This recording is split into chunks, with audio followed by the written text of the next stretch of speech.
That's real nice, Miss Bailey, but I tell you what, see, you're not really following through with your backhand. Which is precisely why I hired the best instructor on staff here, Mr. Garrett. Houston, we've been here for 2 weeks. Now, I love my vastly improved overhead smash, but I sure hope we wrap this up soon. Well, CJ, you don't just set a trap and expect to catch a world-famous jewel thief overnight. Well, I hope my medical insurance covers tennis elbow. Me too.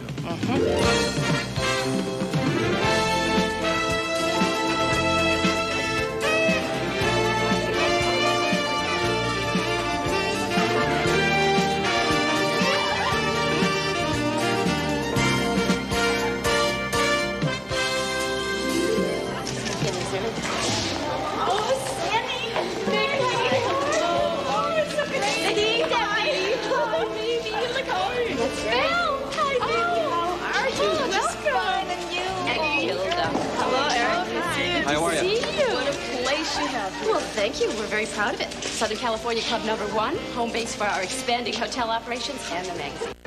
Club #2 is under construction as we speak on Maui, and with any luck, it'll be ready for next year's contest.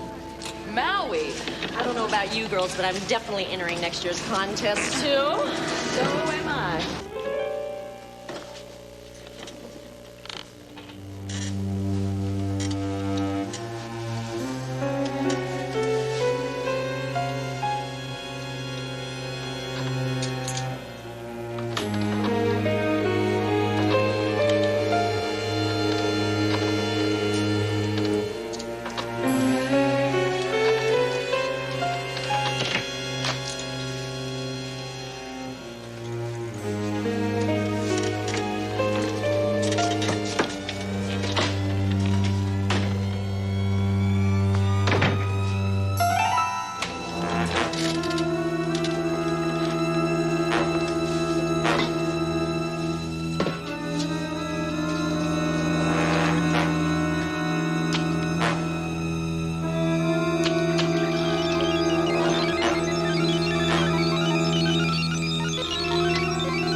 Get a hold of hotel security and tell them our man has taken the bait.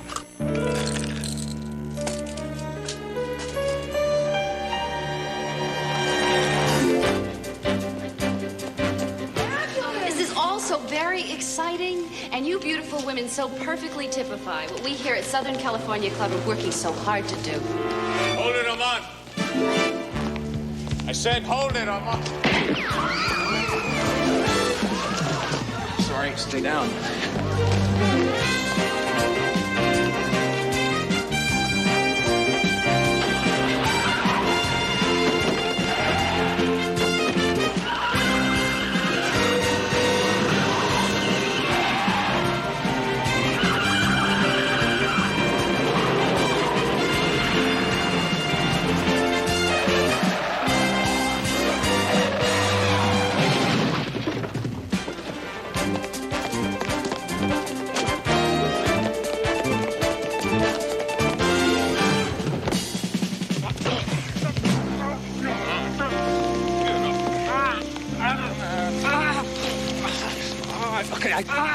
Chief Powers, meet Henry Almont, world-famous jewel thief.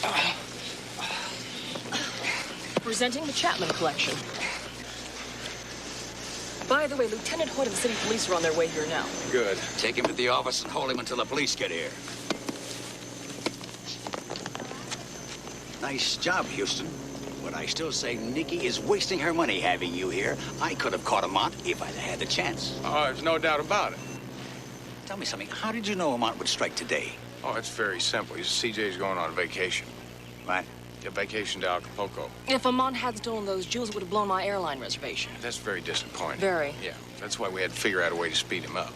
You see, Mrs. Chapman was scheduled to stay in town with her jewelry collection for 1 more month. Now, Henry Almont knew that, so he was biding his time. But last night at a dinner party, Mrs. Chapman decided to return to New York with her gem collection tonight. It's exactly what I told her to say, and that would force Amon to make his move today. Game, set, and match, Mr. Houston. Adios, senorita. Ah, gracias, senor. See you in 2 weeks.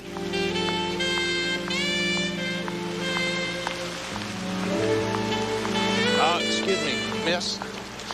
listen, I just wanted to apologize for that collision earlier today. I hope you're all right. Oh, I'm fine. A little shaky. People firing guns does that to me. Yeah. I'm Sandy. Sandy Marlowe. Sandy, it's a pleasure. Matt Houston. Well, you make a wild first impression, Mr. Houston. Well, it might have something to do with the fact that I'm really not a tennis pro at all. See, I happen to be a private detective. You wouldn't kid me, would you? I know. I mean, not at all. I really am a private. So are you sure you're all right? Maybe this is crazy, but... Mr. Houston, would you be available to have dinner with me tonight? I guarantee it would be strictly business. I mean, I'll pay the bill. There's strictly business, huh?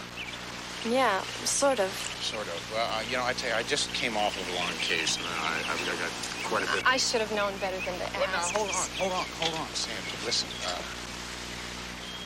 well, you didn't quite let me finish back there. You see, I might not be ready to jump into a business meeting, but I would very much love to buy you dinner. And if during the course of that dinner the conversation changes to what's bothering you, Thanks. 8 o'clock? I'd be fine.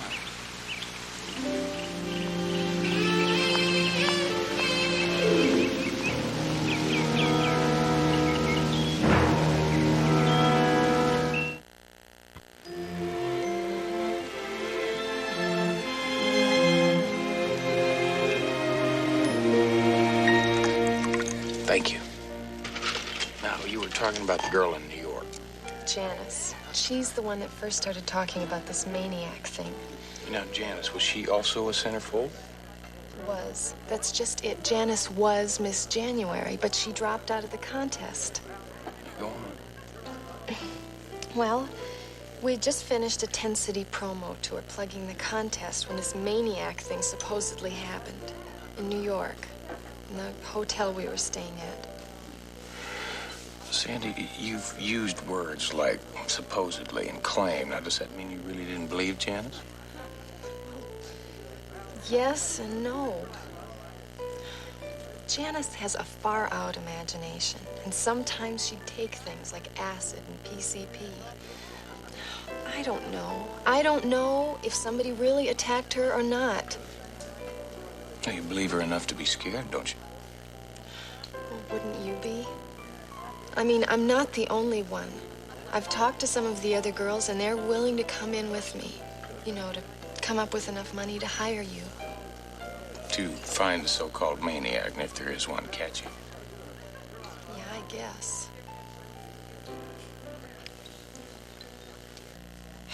And for my money, you can start with that creep over there.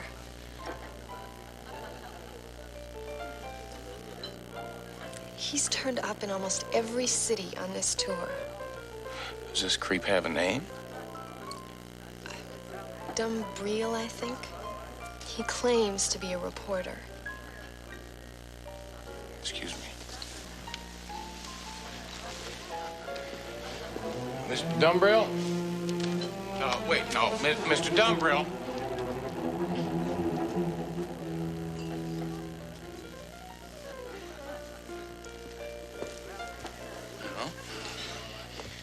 You see what I mean?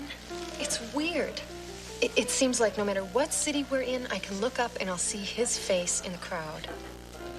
Sandy, has there been anybody else like him that's followed the tour from city to city? Not that I know of. Not that isn't connected with the contest. What will you do first, if you'll take the case? Well, first I have to determine if there really is a case. And the only one who can help me do that is the girl who saw the supposed maniac. Janice. Right. Now, I will get in touch with the contest officials. Maybe they can help me get a line on her. You know, I feel better already.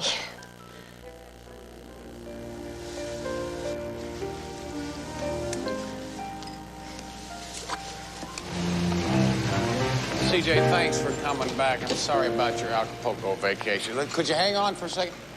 Well, when I heard my name being paged to LAX, I had a feeling Montezuma would have to wait to take his revenge. Now, what's this I hear about a missing centerfold? Well, maybe nothing, CJ. Just seems like she disappeared from New York, and I'm having a hard time tracking her down. She shouldn't be that hard to find. What can I do for you? I'd like you to go back to the office and do some homework. Okay? Put together a list for me of everybody that was connected to the New York contest prior to their arrival here yesterday. They all stayed at the same hotel at Barrington. You got it. Where will you be? I will be here. I'll have a little chat with the management, see if we can come up with a similar list. Thank you.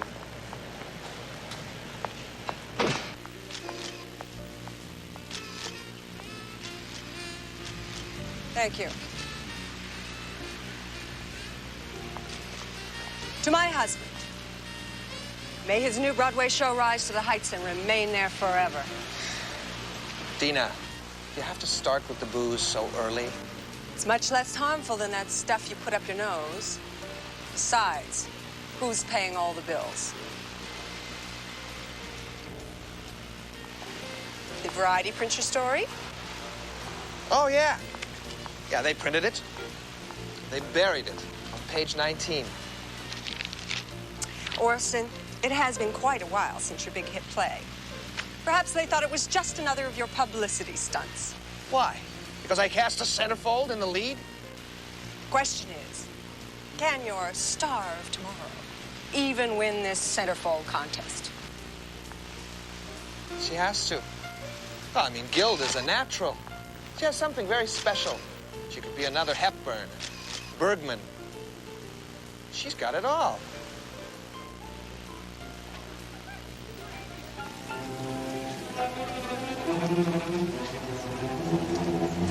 Hi, here's Sandy Marlowe. I'm Lenny Dumbrill. Look, I know who you are. Just stay away from me, huh? You can't talk to a member of the press that way. Press? You're a weirdo who hangs out at beauty contests. I'm a freelance photojournalist. Who's never had one story published. Now leave me alone or I'm gonna call security. That won't be necessary. I believe the lady asked you to leave.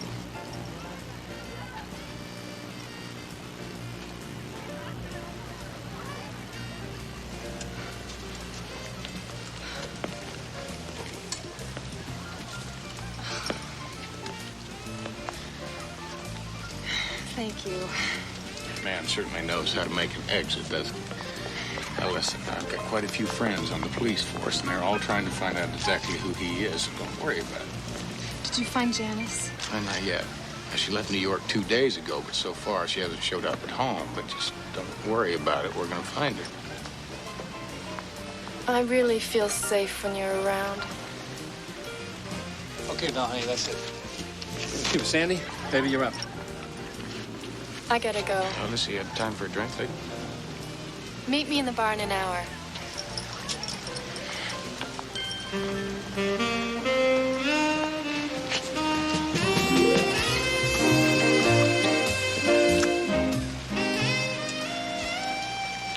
Make that a half hour.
Sandy?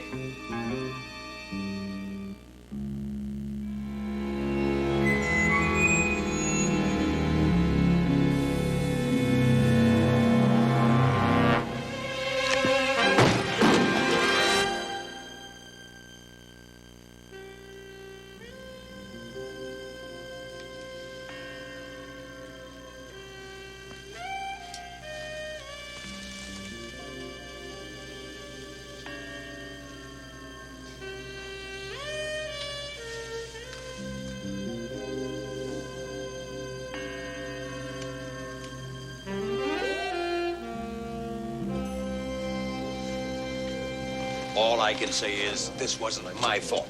If that girl thought she was in trouble, she should have told me. I could have protected her. Who are you? Powers, Chief of Security. Lieutenant White. I want a list of every guest in this hotel, also every employee.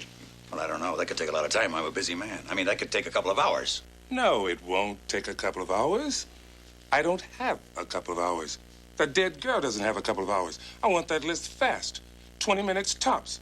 You know what I mean? Yes, sir. What a stinking world. Butchery, lipstick, graffiti. What the hell are you doing here, Houston? I was trying to be on hand when they're stuffing one of my clients in a body bag. That dead girl was one of your clients? Yeah. You see, she hired me to find out if there was a maniac stalking her.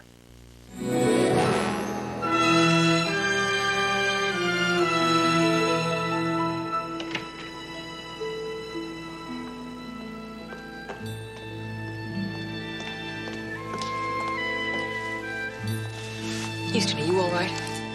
Yeah, I'm just thinking, CJ. Trying to sort things out a little bit.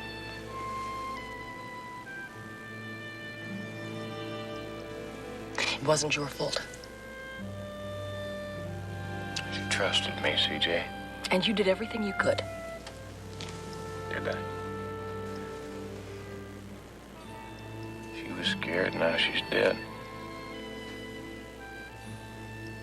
Houston, her best friend is here, the girl you wanted to talk to. She's waiting for you in the office. I'll be in a minute. Okay. Sandy never admitted it, but she hated this Centerfold stuff. Well, then why did she stay in it, especially after Janice told her about a maniac and dropping out? That's easy. Fame, money. The winner of this contest makes $100,000. That's what I call a lot of motive. Yeah. Now, so we've got several possibilities here. One being that the girl who dropped out of the contest was right, that there really is a full-blown loony out there. Or somebody's taking advantage of the maniac rumors and killing these girls for the prize money. Yeah. Listen, one of the reasons why I asked you here, we want to ask you a couple of questions. Now, is it safe to say that Sandy was a favorite to win the contest? Well, everybody sort of thought that the contest was between two girls, Sandy and Gilda Rivera. See why she's a top contender. She's a beautiful girl. And she's very talented. She's co-starred in a couple of films, and she's just been signed to star in a Broadway play. Mr. Houston, Eric Jason's on the phone for you. Thank you, Chris. Houston. Nikki wants to see you at the conference room in the hotel. She says it's very important. It has something to do with the murder. I'm on my way. Listen, well, I have to run off right now, but is it possible that maybe you could stick around here? CJ needs to ask you some questions. We want to try and get a line on everybody connected with the contest. Sure. Thank you.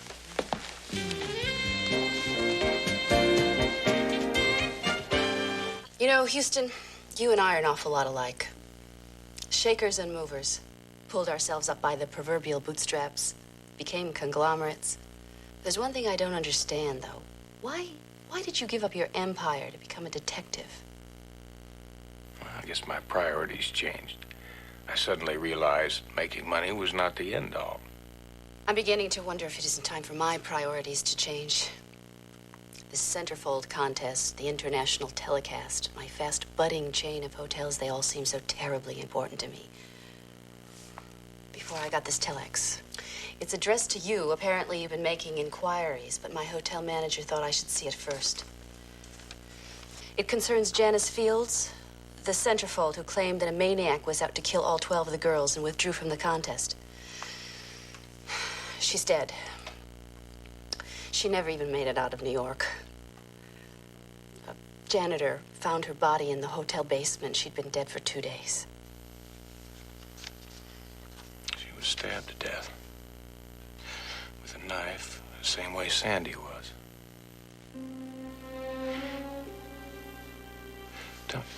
Janice was Miss January.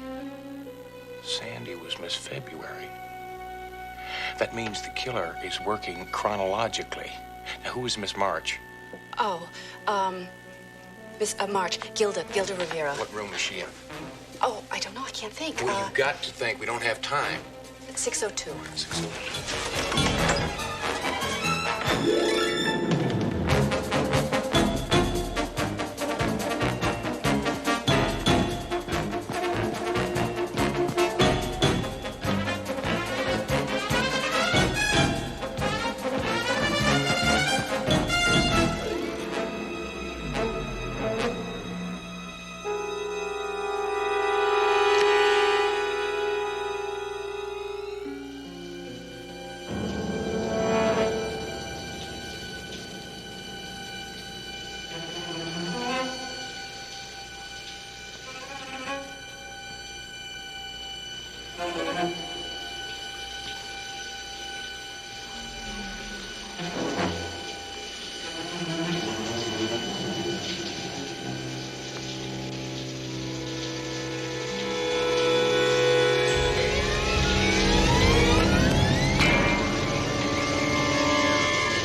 Sandy, Janice, and now Gilda, all stabbed to death. Janice was right.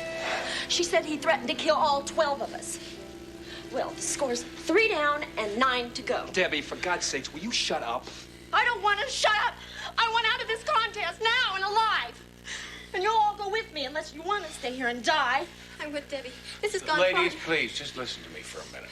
Now, the worst thing in the world you can all do right now is panic. Now, even more dangerous is this notion of you all packing up, pulling up stakes, and heading home unprotected. What makes you think so? The late Janice Fields makes me know so. You see, she dropped out of the contest, and she headed for home, but it didn't take her off the killer's hit list. Now, you do have a point there. Yes, but with all due respect to Houston, you may be wrong. Val, don't you understand? It doesn't make any difference where you and all the other girls are. You're all centerfolds. You all did appear in Nikki's Southern California Club magazine. So what you're telling us is that the contest itself has nothing to do with the killing his motives? I mean, that he's going to try to kill us regardless? There is a very strong possibility. But what do you recommend, Houston? I say we all stick here. Just be calm. Use the buddy system. Travel in pairs. Just don't go anywhere by yourselves. That does make sense. Now, Lieutenant Hoyt is on the phone right now. He's going to have security men here around the clock. Oh, great. Great, but there's still no guarantee, right? Guarantees are a little hard to come by. But we have all got the best police protection. We've all got common sense. Now, if we use it, we're all going to be just fine.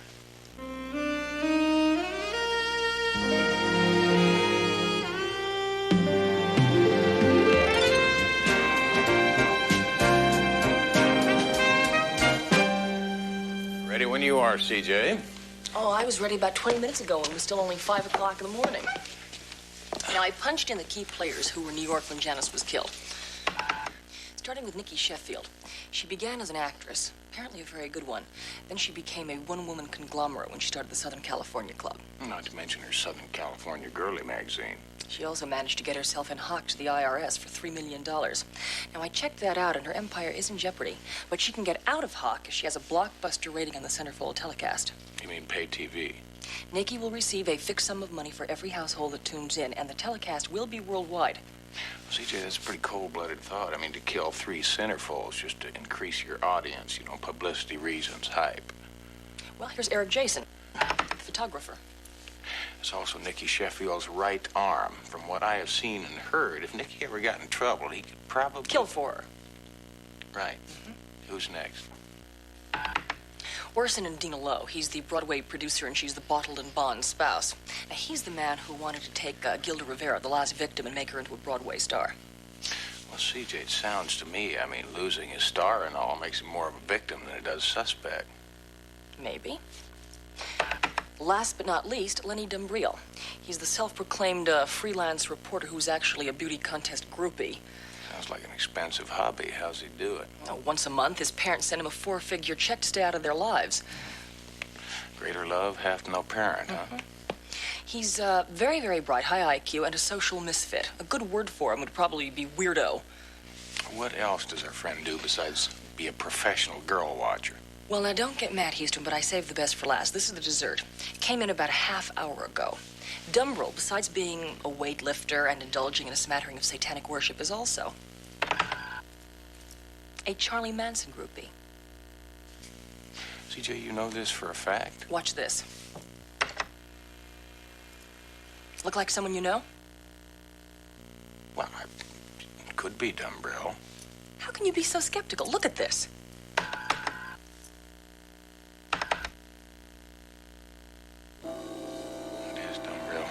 CJ, get a hold of Lieutenant Hoyt.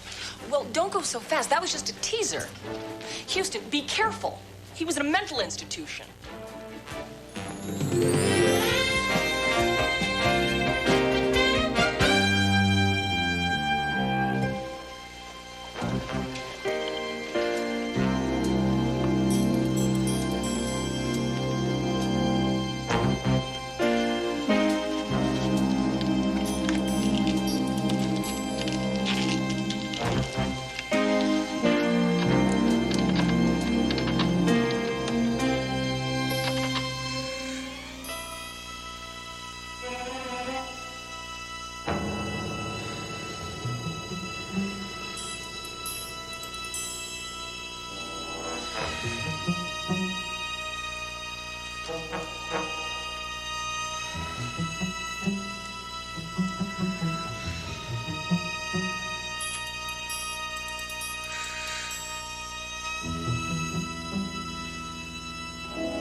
You blew it, Houston. You really blew it. Now we gotta catch that crazy the hard way, if we can find him. Well, all we have to do is come up with some solid evidence. You have any luck? Only the murder weapon with Dumbriel's prints all over it. Showed up in New York, in the hotel where Janice Fields cashed in. Dried blood all over the weapon. A perfect match. Yeah, well, maybe I did blow it. All we have to do now is find him before he strikes victim number 4.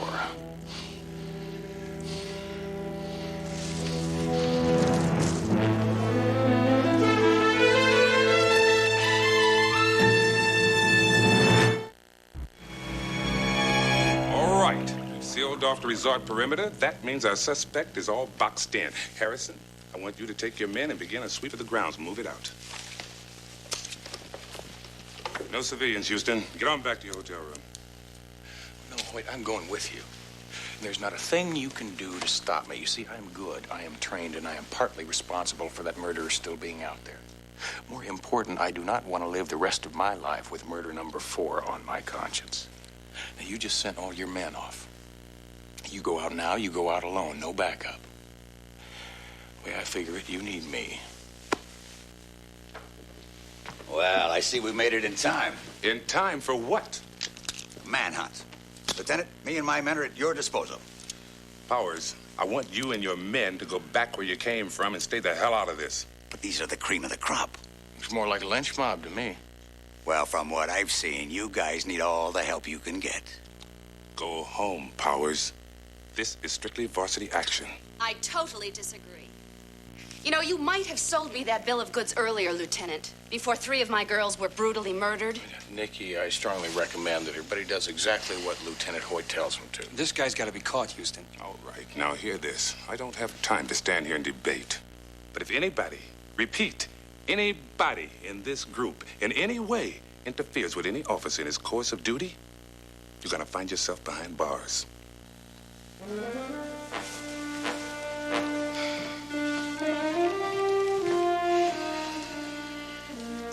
Powers, get going. Yes, ma'am. Don't you worry about a thing. Let's go.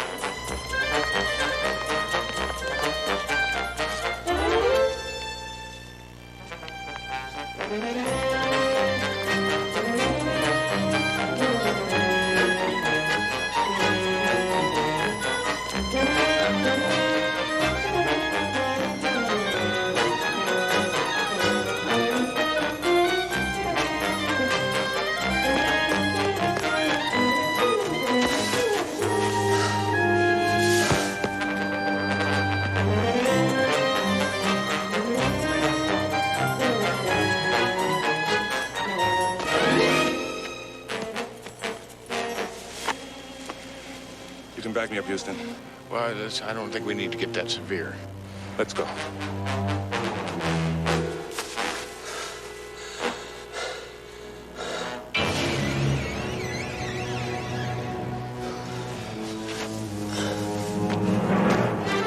Don't move, Jabril! Police! Do what he says, Lenny! Fire! Cease fire, you idiots!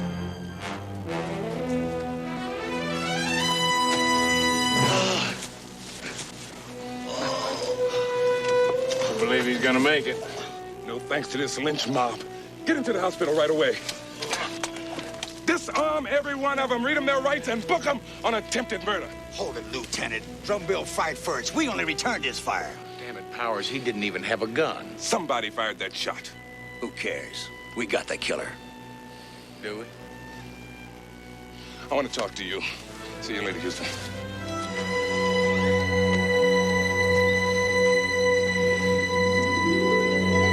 Are you positive of that? Thank you very much. CJ, I think I just figured out who killed the 3 centerfolds. Dumbrell. Newspaper's saying you're a hero, Houston. Papers were wrong, CJ, just as wrong as all the people who said Lenny Dumbrell fired the first shot when he didn't even have a gun. Well, there's a lot of undergrowth in that area. The police assume they'll find a gun eventually. Sure they will. As soon as the real killer plants one there. Houston, what are you thinking? CJ, it's just too easy, too pat. Lenny Dumbrell is the perfect fall guy. I mean, think about it. He's a loner, devil worshiper, Charles Manson groupie. He followed the centerfolds everywhere they went. So you think he was set up? I'm almost positive.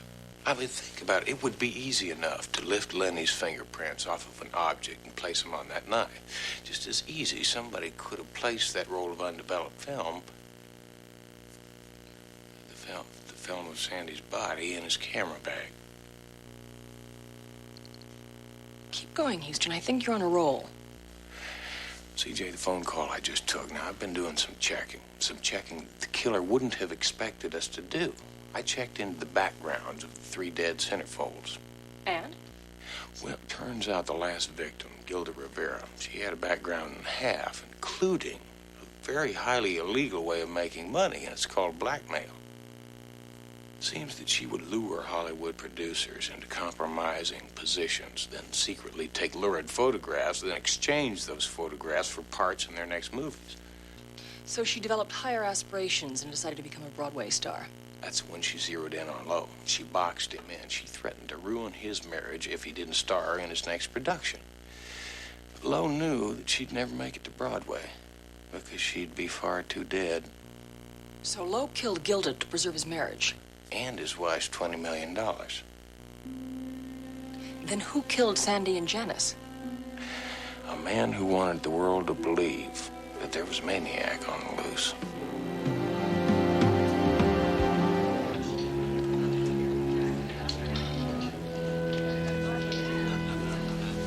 Phone for you, Mr. Lowe. Thank you.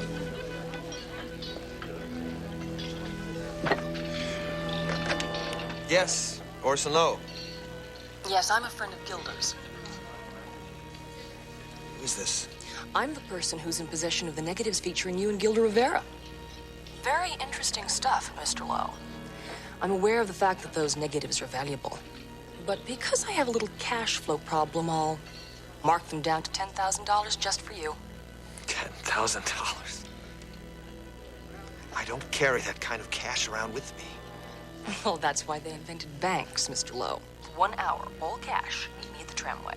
By the way, I'm the one who won't be wearing a carnation.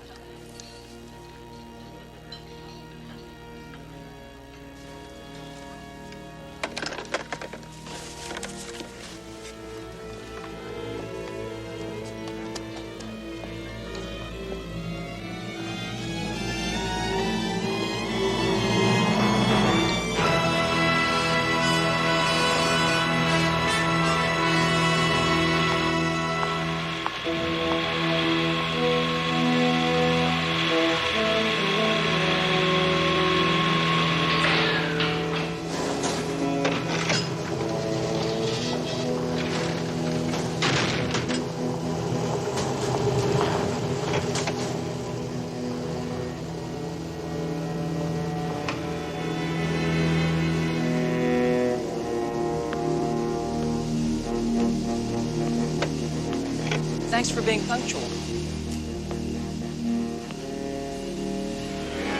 Just exactly who are you? And how did you get those negatives? First, the money. The negatives. Right there, Lowe.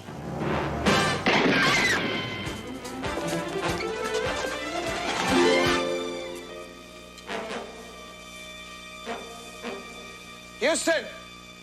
How'd you know it was me? Well, I didn't really know for sure until you showed up here. Question.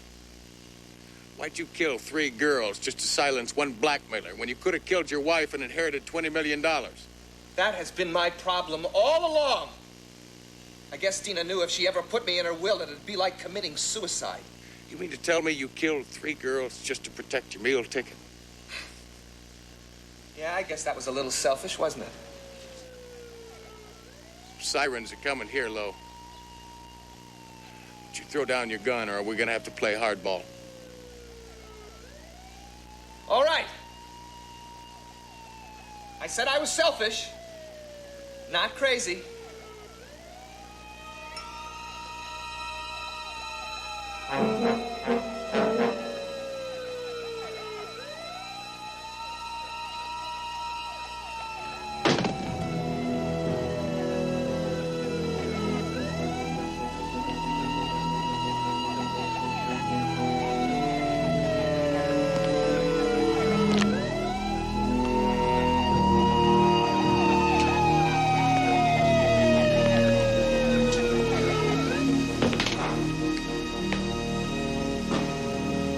You know, Mr. Houston, what I didn't say was I could never survive in prison.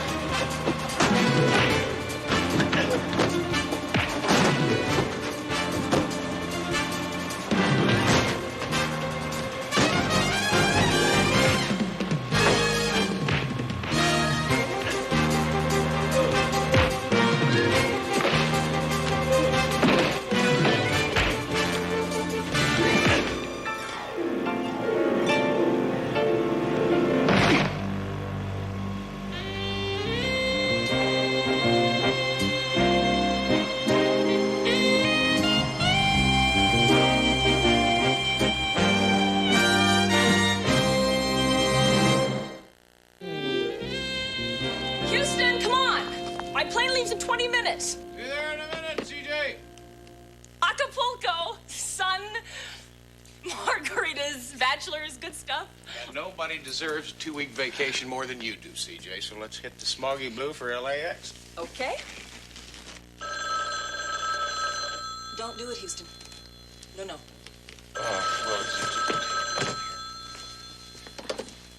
Houston.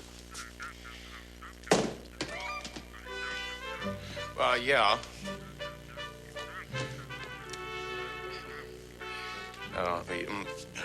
I will.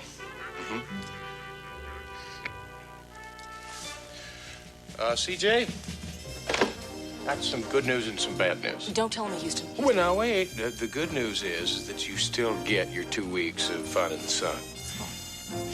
The bad news, however, is I'm not real sure when you're going to get it. See, now, we just got a nifty case. There's this business tycoon. Now, he's been arrested for killing...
Anastasia?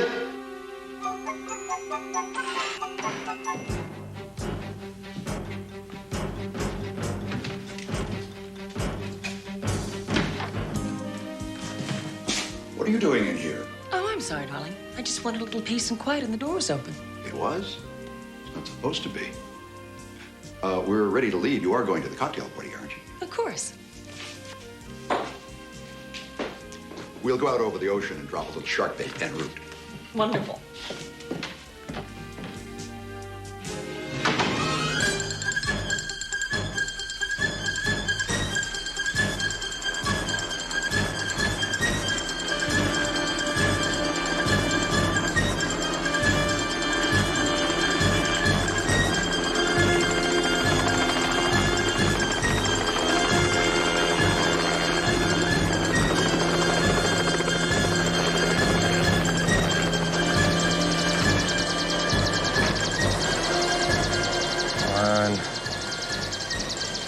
CJ, keep them coming.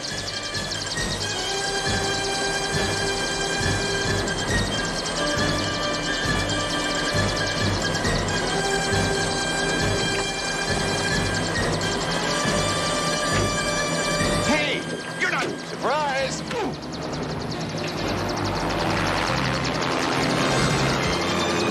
Nice work, CJ. Thank you, Bob, Houston. I couldn't get the documents. There wasn't any time. We must get them. And she's right. CJ, take it back down. Take it down now? Are you crazy? CJ, cut the engine. Make it look like we've been hit. Got him! Come on!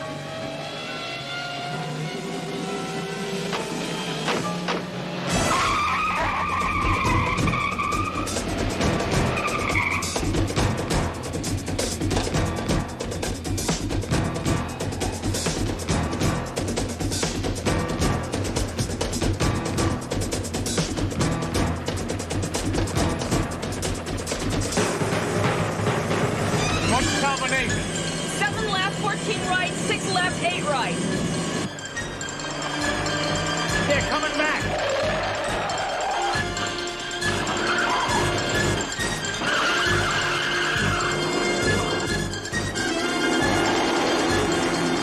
All right, hang around, CJ, would you?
Inspector McFadden here. This is Murdoch. Yes, sir, Mr. Murdoch. Unless I'm mistaken, some undercover agents from your department just paid me a visit. What are you talking about? Undercover agents. Specifically, a maid who's been working for me for 2 months. Another woman who claims to work for a large garment manufacturer in New York and I've been dating for 3 weeks. And a man who commandeered my helicopter. Now, the bottom line is they broke into my safe and made off with the latest list of illegal aliens we just brought in. What are you gonna do? Me? Nothing. For starters, I always keep my books in code. It'll take them months to break it. And when they do, well, I've been a lawyer long enough to know those books were taken illegally. They'll never be admissible in court. There's only one chance they've got. That's to find somebody to testify against us. Now, that's where you come in. The last batch of illegals we brought in. Well, you send them back. Fast. Consider it done, sir.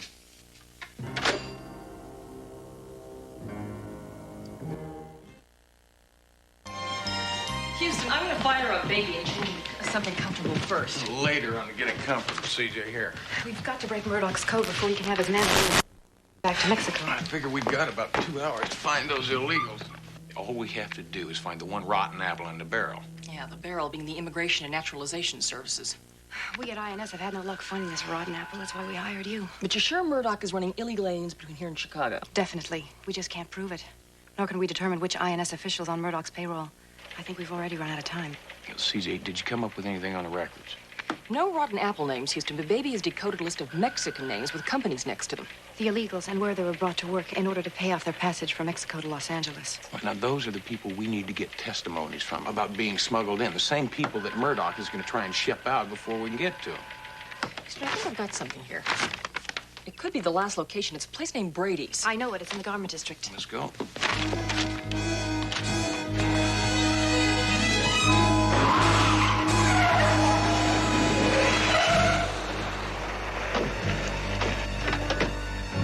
Please stay where you are. Officers will be checking identification and green cards. Por favor, no se muevan. Los diputados quieren ver su identificación y tarjetas verdes. No hay por qué apurarse, solo quédese donde están. Vincent, I think I'm going to roust him out of Brady's by myself.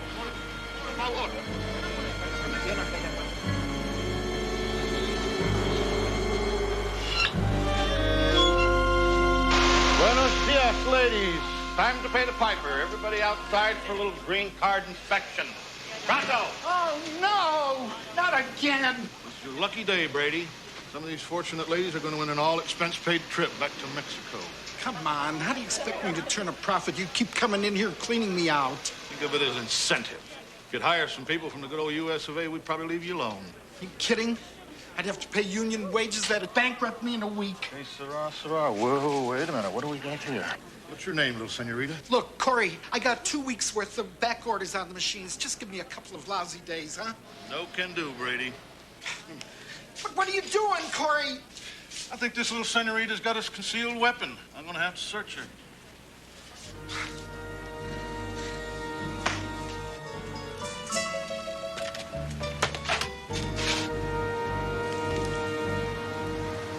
What are you staring at, boy?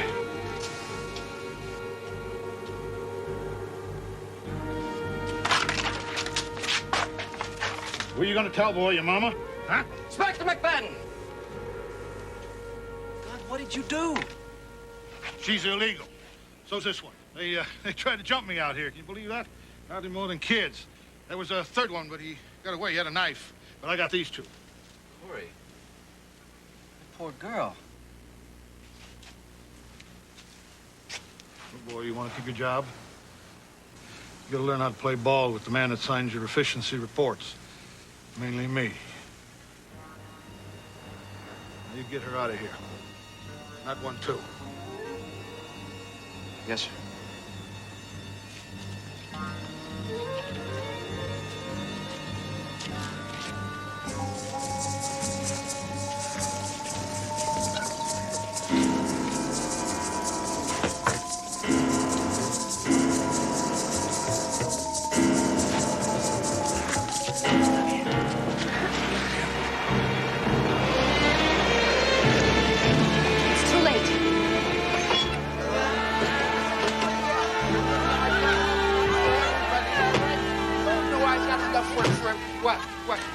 What can I do, huh?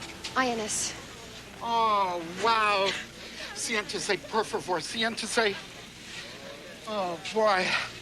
Bad enough you guys come and clean me out in the middle of my busiest week. Now you gotta go and take him away before I can even hire him and get any work Well, out of him. just take it easy. Mr. Brady, I just need to ask you some questions. Now, where did you get the employees that were deported today? Not on your life. Now, I got a rush order due on Friday. I ain't had any lunch, and I got a lot more ladies to interview, okay? So if you'll excuse me. Next! Who's next? There's nothing more we can do now. Murdoch slipped the noose again. Houston, you know Mrs. Estrada. Oh, por favor, Senor Houston, please help me. My son, my Tony, he's disappeared. Well, just take it easy, Maria. Cálmese. You know this lady? Yes. Maria has a fast food truck across the street from the office. They've known each other a long time. Please, you must help me. We'll help you, whatever it takes, all right? Mr. Houston, you're busy. I'll take a taxi. Thank you. Please, follow me this way. I found this ball, his soccer ball. Oh, I am so afraid. Well, just calm down and tell us what happened. My son, my Tony, once a week he goes to the hospital to pick up his medicine. It's not very far from here. He always comes this way, but today... Just tell us, how long has he been gone? Oh, over 5 hours. I called the police, but they say they can do nothing for 2 days. 5 hours is a long time. Well, not for a 15-year-old boy, Houston. He could be out playing ball. CJ, you don't understand. Tony's a special boy. He's retarded and a diabetic. The trip to the hospital is the only time that I allow him to go out by himself. It only takes him 20 minutes, even when he takes his ball to play with. Where did you find his ball? Do you remember? See, just follow me. I'll show you. Who's next? Wait, one in the tour. All right, you come with me. Come this way. This is where I found it. He would never willingly go anywhere without the ball. Maria, do you have a snapshot of your son? See, yes, of course. Here. He's a nice-looking boy. Thank you. Houston, it might not be a bad idea to show this around the neighborhood, what with the confusion about the immigration roundup and all. You don't think that... It's possible, CJ. Tony disappeared around noon. And that was the same time that they picked up a whole truckload of Mexican nationals.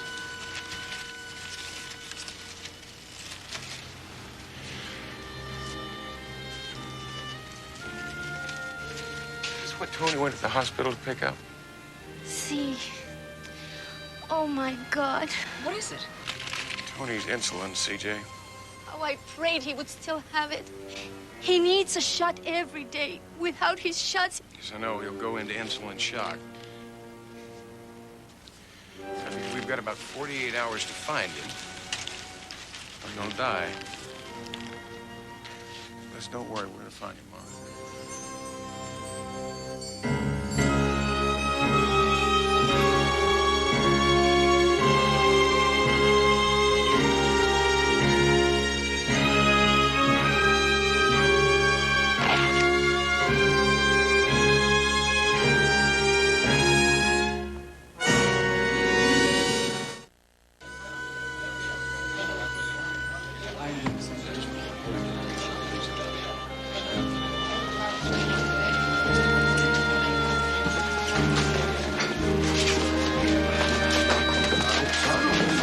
Need some help? Please, I'm looking for Inspector Corey McFadden. Well, I'm his deputy, Vincent Garcia. Matt Houston. Nice to meet you, Houston. What can I do for you? Well, I tell you, I need some information about a sweep that took place earlier today. It was in the Garment District, a place called Brady's. I understand McFadden was in charge. Mm-hmm. So? Well, there's a boy. He disappeared about the same time, same area. I thought maybe one of the officers might have seen him. Well, sir, we do make several sweeps in the course of a day. Look, this is the boy. His name's Tony Estrada. Now, he had a soccer ball. He was wearing brown pants and a jersey with the stripes on the sleeve. Well, like I say, we make several sweeps a day. Faces all sort of blur together. Yeah, well, look, maybe I could talk to one of the other officers. Well, you have to talk to Inspector McFadden about that. He's the boss, sir. I saw him talking down the hall with Commissioner Gershwin. Do I make myself clear, McFadden? I mean, the party is over. Sir, that bottle in my desk, I just forgot about that one. I mean, after our last... Don't you con me, McFadden! I can smell the booze on you from here. You're a boozer. You're a bellyacher. And you're a bully. And you're no way a righteous officer. Now, I don't know how you made your way through the system. But if you step over that line one more time, just once more, you're out of here quicker than an MX missile. And you can kiss your pension goodbye. Won't happen again, sir.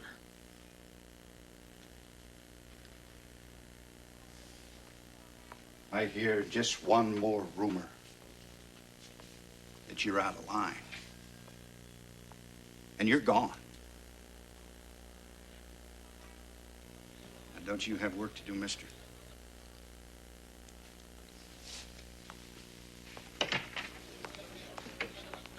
Corey McFadden?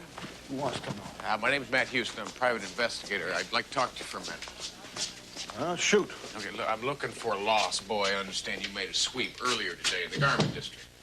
Oh, yeah, I guess we did. Why, you think, we picked up this boy by mistake? Well, I know it's a little far-fetched, but isn't it possible? No. You can tell me that there's no chance... What kind of brainless idiot you take us for down here, huh? We're damn careful, boy, considering what we're facing. Listen, Tony Estrada is a very special case. The boy is retarded and a diabetic. Now, it's very possible that without his insulin, he could be scared, confused, act very similar to the aliens that you pick up. Don't try to tell me my business. I am not trying to tell you your business. I'm trying to find a handicapped boy. No, I never seen him. You're sure? You deaf? Listen, if you remember anything that might help me, I would appreciate it. This is where I can be reached. It's been a real pleasure.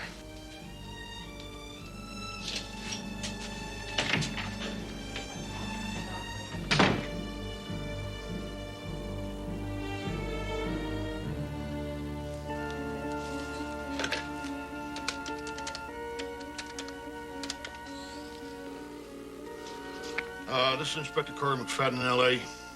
I need to know what happened to that herd of aliens that we hauled out of the garment district noon today.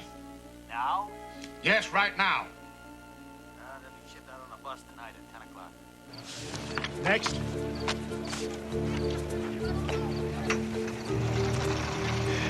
You've got a choice.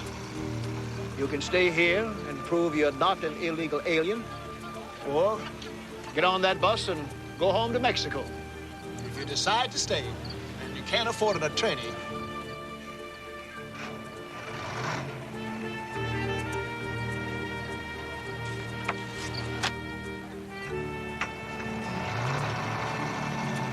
son,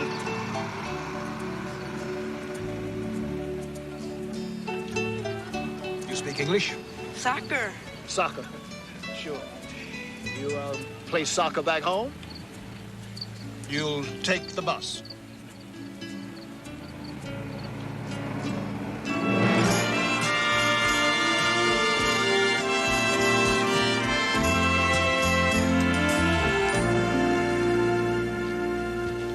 CJ, I have checked every local, state, and federal halfway house, hospital, adoption agency. Nothing. I even checked the morgue. Well, that brings us back to the INS sweep yesterday. Yeah, just the fact that Tony's running out of time. Houston, you wanted me to get information on Corey McFadden. Now, what I found out is for 12 out of 15 years, he was a top-notch cop. What happened the last 3 years? Last 3 years, he went downhill. Absenteeism, maltreating the aliens, that sort of thing. That's interesting. Well, yeah. A good man, after 12 years, had hit the skids. Well, if you read between the lines, it's booze. Maybe it's about time for me to have another chat with Inspector McFadden. You think he'll give you any information? Well, if he won't, I'll find somebody who will.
Detective Houston was back in asking questions. So? We got nothing to hide, boy. No. She's dead, Corey. The girl you... in the alley yesterday, I just got a phone call. You killed her.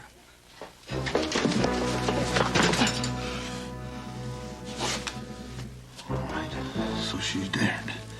I told you it was self-defense. One of them pulled a knife. It wasn't self-defense, it was rape. Besides, that young kid saw everything. That kid has history. He's down in Mexico by now. Alone. Nobody knows him. And nobody, not even Houston's gonna be able to find him down here. It's like trying to find a needle in a haystack. The boy's sick, Corey. He doesn't know what's happening to him. He's a kid. It's not right. It's not right. I'll tell you what's not right. It's not right for them to come up here and take American jobs away from Americans. And not right to crowd our schools and to sponge off our welfare. You mess with our women. They're human beings, Corey. If you live like them, you try and make it across that border, too. Oh, yeah, that's right. I forgot.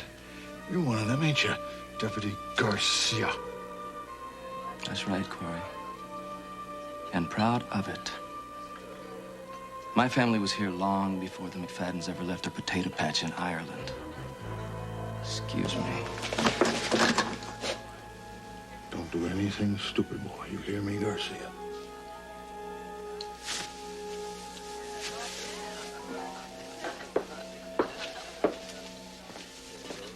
Excuse me, senor. You got problems, amigo?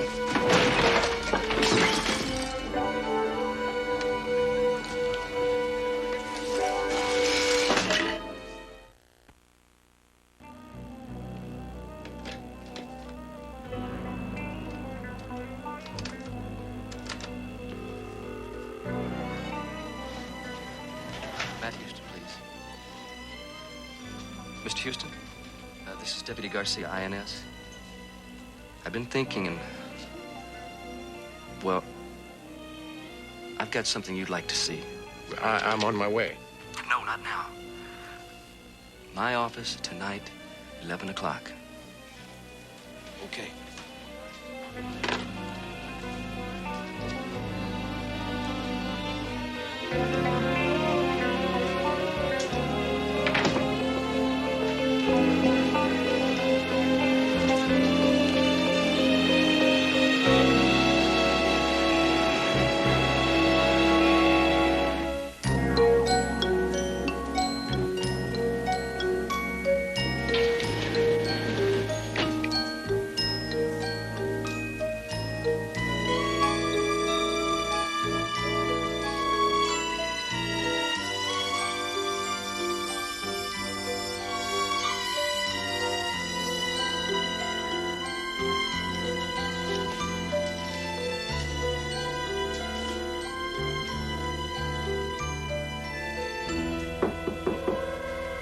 Come in. You want to see you come?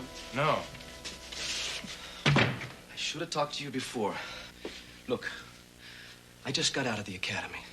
I mean, McFadden's my boss, and you're not supposed to go over your boss's head, but this is different. Do you have any information on the boy? Please, I'm running out of time. You were right. We picked up the boy during a sweep of that neighborhood. It was McFadden. The kids saw him. There was this young girl. McFadden pulled her out into the alley, and he beat her up real bad. And I guess the kids saw what else he did to her. I mean, he would have killed him, too, if I wouldn't have come when I did. What do you mean, too? The girl is dead. McFadden had her shipped out. She was illegal. I checked on it, but... man, she died before she got across the border. No one here knows about it yet. Where is Tony now? Probably Tijuana. Well, whereabouts in Tijuana? I mean, a police station? Bus drivers, they just dump him anywhere. CJ, listen, Tony is in Tijuana. Find his mother and get his insulin for me, and I'll keep in touch, all right? Listen, I have got one more question. Why did they pick Brady's place that particular day for the raid? That day, McFadden had made real careful plans for sweeping the valley. He gets this phone call, does a complete switch, and we hit Brady's. Any idea who made that phone call? No. Does the name Murdoch mean anything to you? No, afraid not. I have a funny feeling it does to your boss. Thank you very much.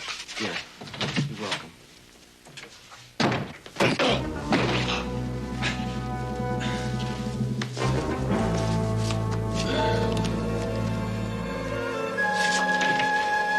What the hell? Easy, easy. He's just taking himself a little siesta. I had to tell him, Corey. Yeah, I know you did, Vincent. The boy's sick. He's gonna die unless... Unless somebody finds him. I know he is, Vincent. And that is why nobody is gonna find him.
Homicide, please. Homicide? This here is Inspector Corey McFadden over at INS. I want to report a murder. Come off of it, Hoyt. I mean, I had as good a reason to kill Garcia as you did. With one big difference. I wasn't found with the murder weapon in my hands. You were. It is a frame. Take a look at the knot on the back of my head. If you want a good suspect... Hey, get off the McFadden kick. The man has worked here for 15 years. Now, you trying to tell me he wakes up one morning and decides to kill his own deputy? Have you taken a look at McFadden's record? The man is not what I would call an Eagle Scout. So the man's had a few problems for the last 3 years. Problems? That man raped a Mexican girl in the Garment District yesterday. Now, today she is dead. Garcia knew about it. Now, McFadden killed him and framed me for it. Now he's going to go after the only person that can link him to that killing. The little Mexican kid you keep mentioning. The little Mexican kid happens to be a U.S. citizen who's going to die unless we get him some medicine in a hurry, and he better not get to him first. Look, Houston, the source for all your information just got wheeled out of here in a body bag. Now, that makes your story a little hard to check out. It happens to be true. Look at it from my point of view. I have a very dead body on my hands. A federal officer, no less. Now, I don't know what the hell's going on here, but it looks like that officer was killed with your gun. It's super. I mean, it's just great. You're going to arrest me for the murder. Nobody goes looking for the boy, and he just dies. I have procedures I have to follow. Fellas, I have to take you in. Hey, I am a big boy. I can walk myself, all right?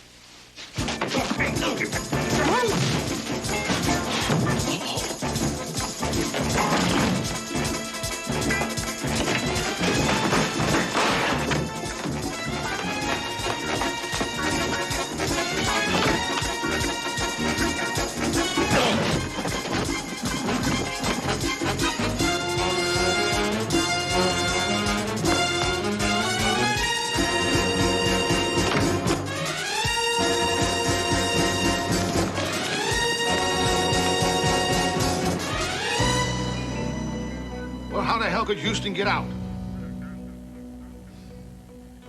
Yeah, all right. Well, thanks for telling me.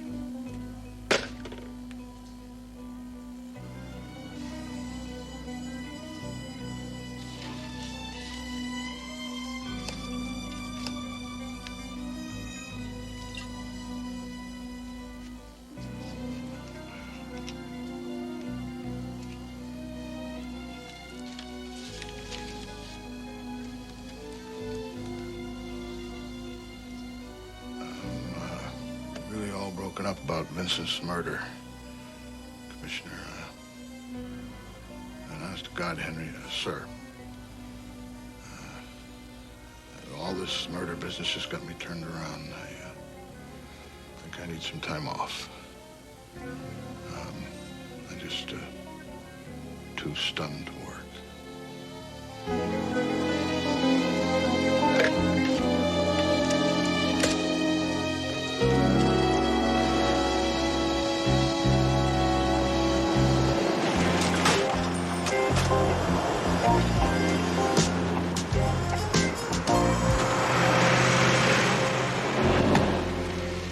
Read it and weep. Now, that's just great, CJ. I mean, Tony's got about 2 hours to live, and there's no way I'm going to get it past the Border Patrol now. Houston, with publicity like that, you won't get past San Diego.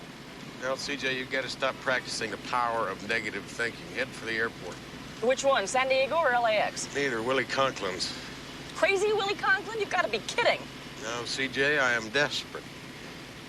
Okay. She's turning, Lieutenant. Stay on the tail lines. Sooner or later, Miss C.J. Parsons will take us directly to Matt Houston.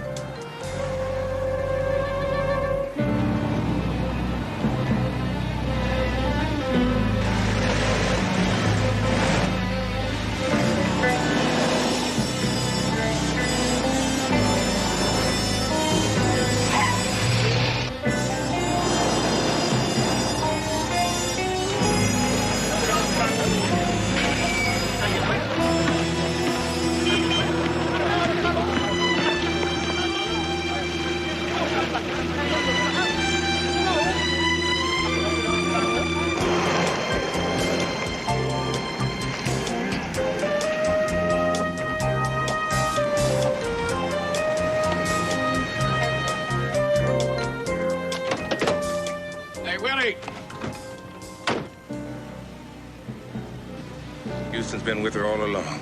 I'm a little worried about letting you try it, Houston. I mean, I just put it together. I'm not even sure it's going to work. Yeah, well, I haven't got much choice. I've about run out of options, Willie. Hit it, Owens.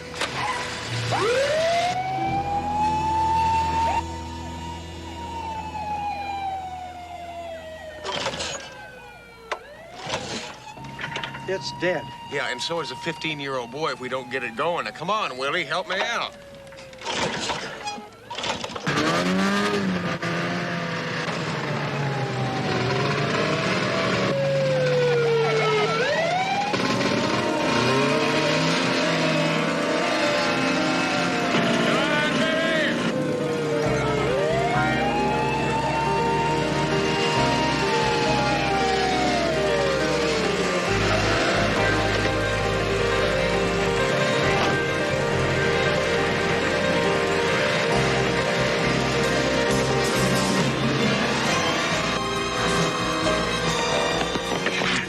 Unnecessary, Owens. And also against the law. What's against the law? Shooting Houston's out of season. Shooting Houston's out of season?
American official with the Justice Department. I got the authority to ask you to help me capture this criminal, Houston, before he causes trouble in your country like he did in ours. Lo siento, señor, pero no hablo inglés. Look, I don't understand the lingo, amigo.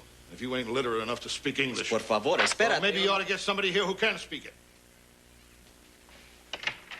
Oye, Lopez, phone the Border Patrol station at San Isidro and see if there's any truth in that loudmouth story, huh?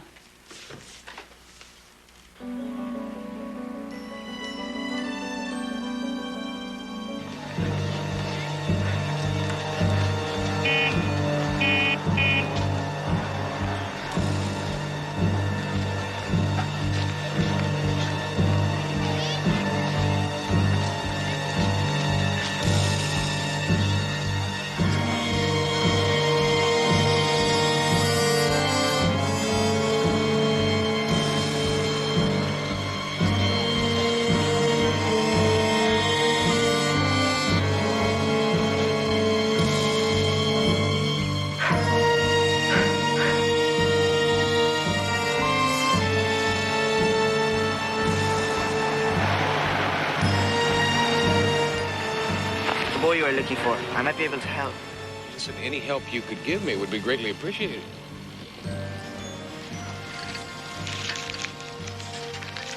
I know this guy. He might be able to help you find who you're looking for. You lead the way, amigo. Tony!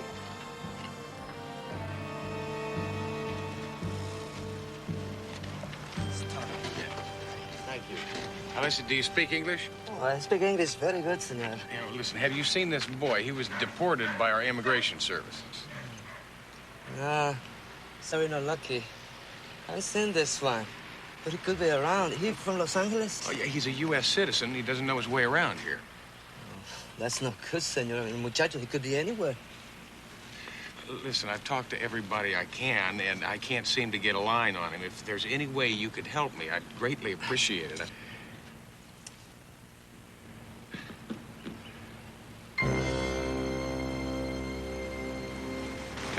Take me to the soccer stadium.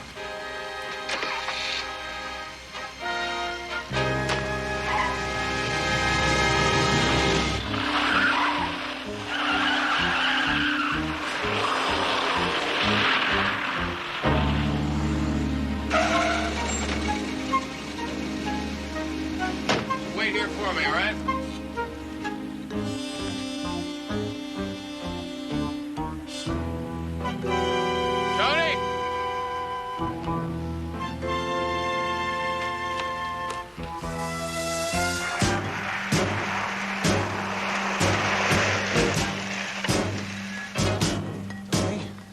Tony?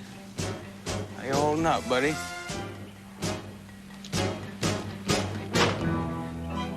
just take it easy.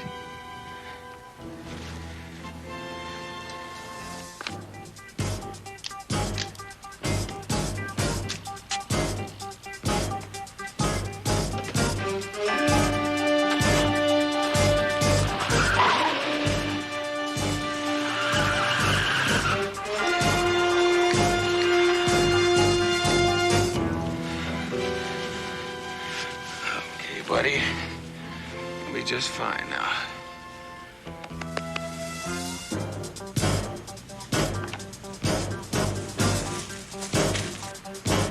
End of the line, hombre.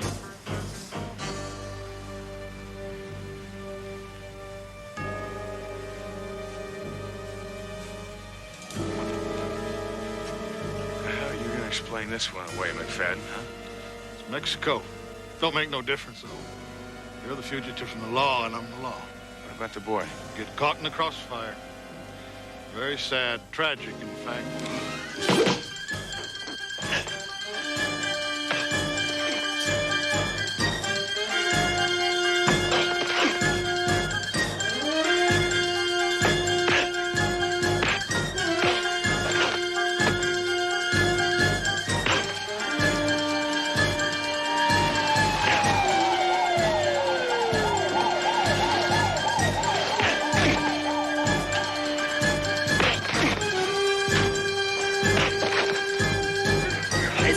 Señor! Señor, it's all over!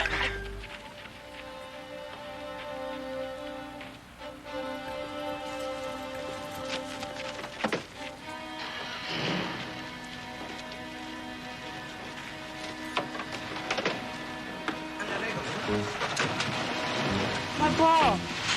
Now, don't you worry about your ball. We'll get you another one, okay?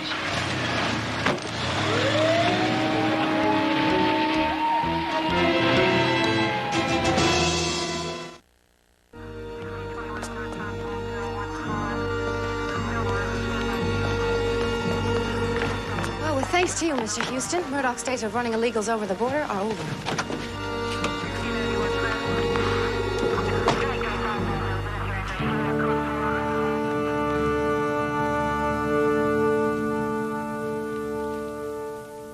I don't know how to thank you enough, Senor Houston. It's so good to have my Tony back home. Oh, hey, Houston. Why didn't you tell me Tony here was a whiz at checkers? Well, actually, that's Tony's second favorite pastime, which reminds me, I wonder where CJ is. Well, here she is now.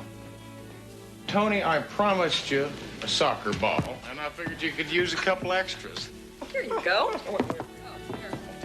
Take that. Here, let's go. Now you know why I don't permit shooting Houstons out of season.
Morning, Miss Kirby.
It's easy for you to say. 2 weeks riding cable cars. Eating lobster at Fisherman's Wharf, Golden Gate Bridge.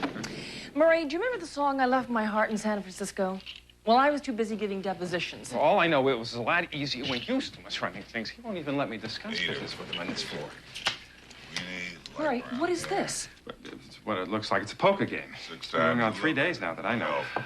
Isn't that Toomey Malone, the pro football player? Ex-pro football player, now a private eye type. Houston used him as a leg man while you were gone. Using the term loosely, the lady next to him is known as Disaster Mary.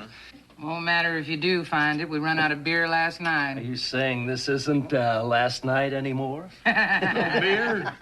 What kind of poker game is this?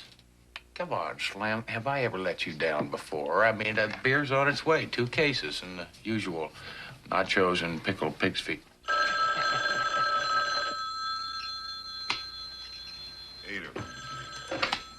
Houston Investigations.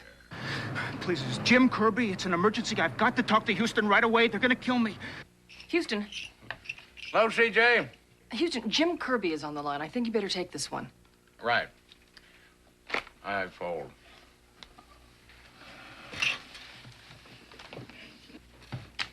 Six times the lover. No help. Hello, Jim. Houston, you've got to help me. They're gonna kill me. Look, they're gonna find me any minute. Jim, where are you? I'm across the street in the mall. Well, you just stay put, and I'll get there as soon as I can, all right? CJ, get a hold of the police and tell them to meet me over there, all right? And it's good to have you back.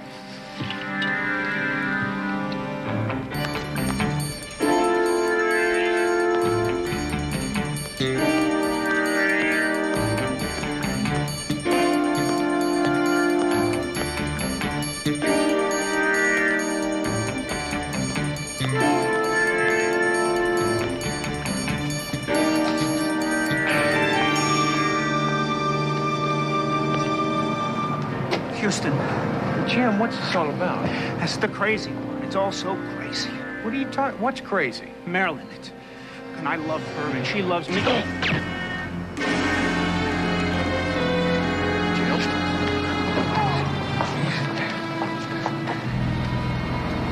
Save Marilyn. Don't let them hurt Marilyn. Well, I won't, Jim. Marilyn, who? How do I find her? Jim. Marilyn.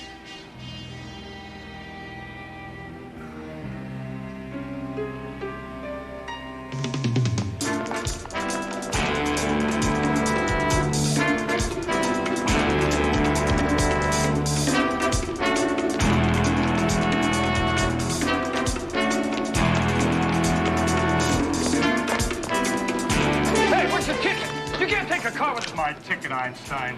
No problem.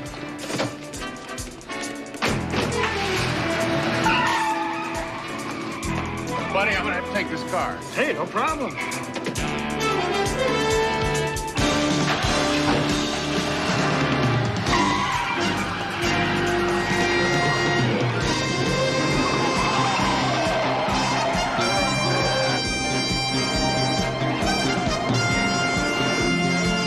You still with us, Cal?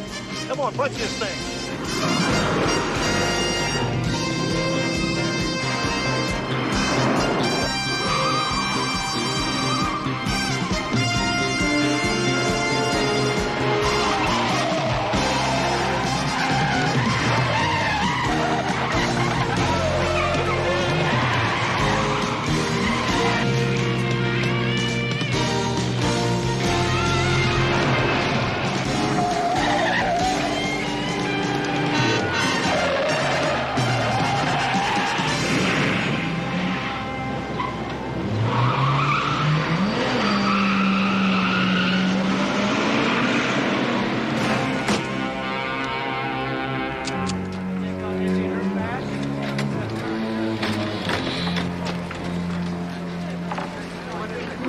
You know something? You're an easy guy to find. You leave dead bodies and wrecked cars everywhere you go. I'm fine. Next time I pursue some criminals, I'll make sure they're a little more refined. That's right. Be a wise guy and end up in a metal cage downtown. Come on, Hoyt. Now, we've been all through this. Yeah. Guy calls you a half an hour ago. He's in a paddock. Somebody's trying to kill him. You rush over, he's dead. You know what? Got 12 witnesses. Most of them think you shot him. Now, would you just forget about that for a minute? What about the Maryland thing? Oh, stop them before they get Marilyn. We don't want to forget about her. But don't worry. We'll check all the Marilyns in his life.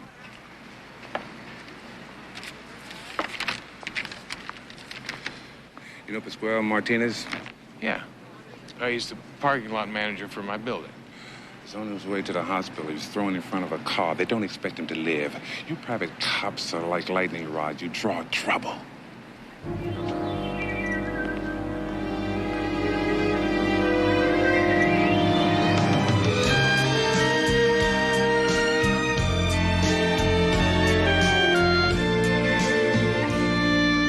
Pascual's got to live, CJ.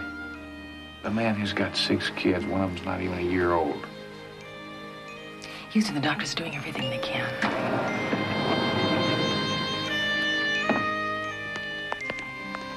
Houston, I took the liberty of breaking up the poker game. I've got Baby all set to go in the Jim Kirby file. Not now, Murray. Listen, CJ, I want you to get in touch with the people who run the Houston Employees Fund. Just make sure that Pascual's family's got everything they need. You got it. I think you're going to want to see this, Houston. Murray, I thought when I made you president of Houston Industries that taking care of all these businesses would keep you busy. Well, they do. I just figured maybe once in a while I could help you with some detective work. Yeah, Murray, when the police find out who the Marilyn was in Kirby's life, they are bound to find an irate father, a jealous husband who shot him. That's just it, Houston. Lieutenant Hoyt called while you were with Martinez at the hospital. There was no Marilyn in Jim Kirby's life. Wait, what do you mean, no Marilyn? Not that they could come up with it, since they know that Kirby worked here. I get it. So Hoyt figures he can get more from our files than he can from his own. Yes, I'll hold. That makes sense. Kirby worked in a security-sensitive area. James Kirby, 32 years old, single, computer programmer, Houston Trust Funds, formerly Houston Industries. Is there anything about Marilyn on the file? Unfortunately, the only Marilyn of any note in Kirby's life that Baby could come up with was Marilyn Stein, Kirby's 4th grade teacher, White Beach Elementary School, 1960-61. Murray, people don't die for their 4th grade teachers. Right, so I figured we'd better keep digging. Houston, I think we hit pay dirt. The late Mr. Kirby earned just over $54,000 last year, almost as much the year before. And? Financially, everything in his life was fine until about 8 months ago, when money started disappearing out of his accounts like money was water and somebody turned a faucet on. When the man died in the pavement this morning, he was over $100,000 in debt. They'd already shut off his phone and were about to repo his car. We got any information on where all that money went? Not in Baby. Figured that's what you might be interested in finding out. That, and who Marilyn is, and if the two have any connection. Martinez. Martinez. Yes, he managed the parking lot. Mm-hmm. He was the head of a family of 6. The oldest was 9. Listen, have you got an address on Kirby? Jotted it down just in case. Okay, thank you all. I'm sure that Mr. Houston will be interested to know what the fund has to offer the family. Thank you. Bye-bye. CJ, first thing in the morning, I want you to get a hold of Toomey and have him hit the streets, find out all he can about Kirby. You looking for anything special? Well, yeah. A man that spends that kind of money, like Kirby, has got to be hooked. Maybe in 2 different ways, drugs or gambling. Anything I can do. Yeah. Murray, the 6th floor, data processing. Talk to the people who worked with Kirby. Find out... Anything I can. Especially if there was a Marilyn in his life. Right. Meanwhile, I'll see what I can find in Kirby's apartment. While trying not to do anything illegal. Perish the thought, CJ.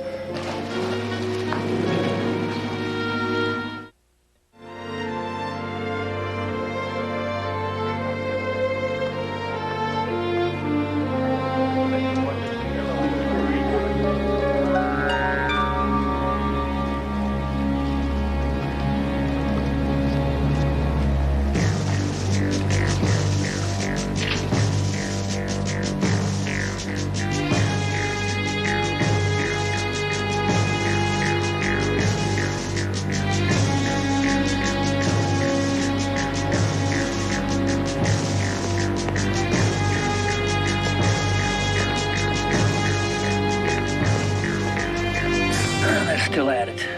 I told you guys we should have done this last night. Oh, you don't understand. We weren't told to do it last night. Yeah, I know. Reardon was too crazy drunk. Luther's right. You know this whole thing with Reardon and Marilyn is right off a banana boat. He's gonna get us killed. Oh, what the hell?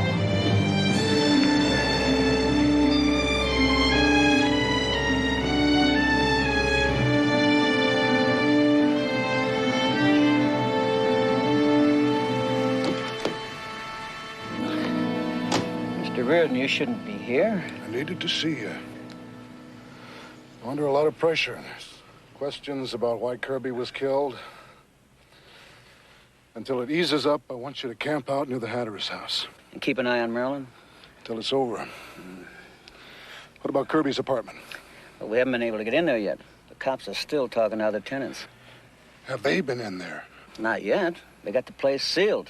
I think they're waiting for detectives. We gotta get in there before the cops do.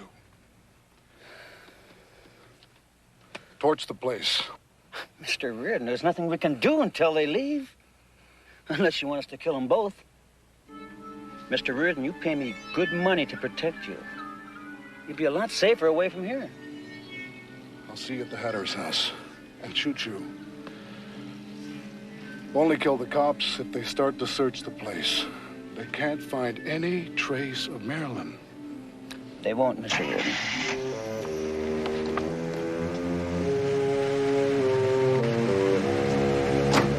Henry to the Hatter's Street house.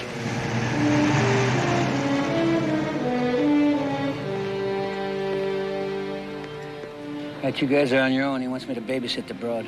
I'm telling you, the man's nuts. You think this one's nuts? You should have seen the one he had before Marilyn, right? He had this hooker look just like Greta Garbo. Had her all decked out like a silent movie queen. Then he told her not to talk, so she'd be like the real thing. And one day she made a mistake. Garbo talked. After he got done roughing her up, he cut her tongue out.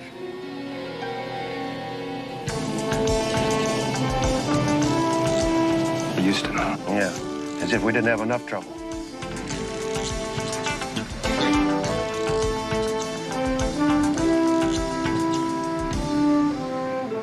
If he's still around when the cops leave, kill him. You got it.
Hello, Daddy.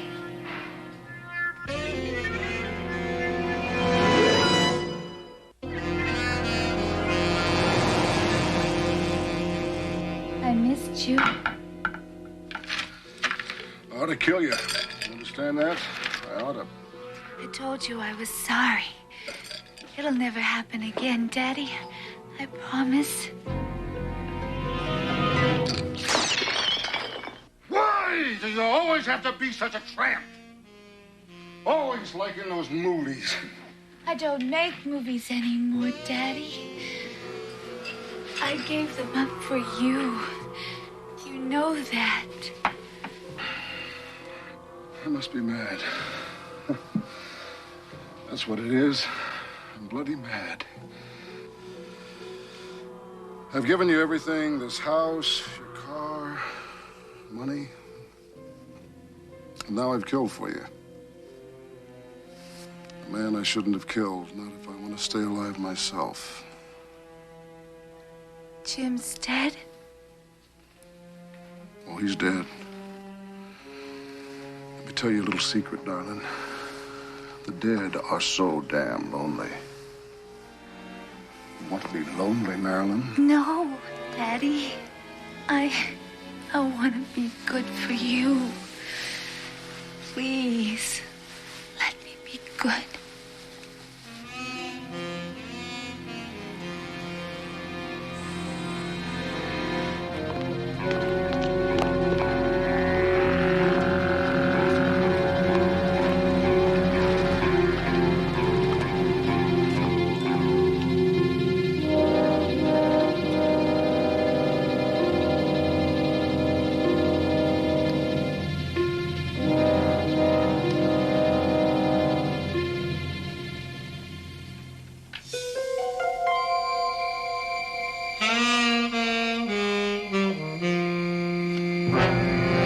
Over, Dick Tracy.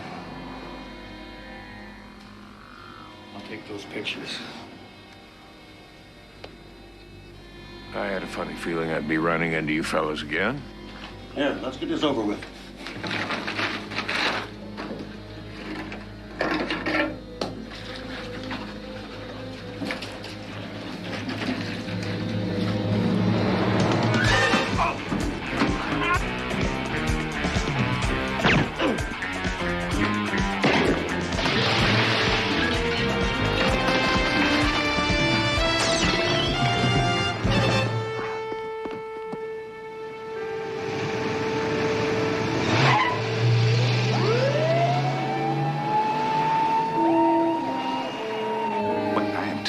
That I am sick and tired of following your trail of dead bodies around. What was I supposed to do, Hoyt? The two guys were gonna kill me. In an apartment sealed off by police. An apartment you had no business being in the first place. Hoyt, if you're going to accuse him of any wrongdoing, you'd better read him his rights.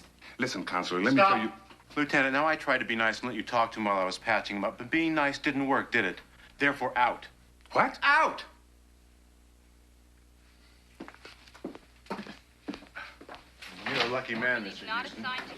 Quarter of an inch to the right, it would have severed your artery, meaning you probably wouldn't have been here, and I'd still be watching my soap. Sorry to inconvenience you, Doc. Don't mention it. I won't. By the way, that other patient you asked about, your parking lot manager? Yeah, Pascual Martinez. He's out of surgery, and it looks like he's going to make it. Thank you. All yours.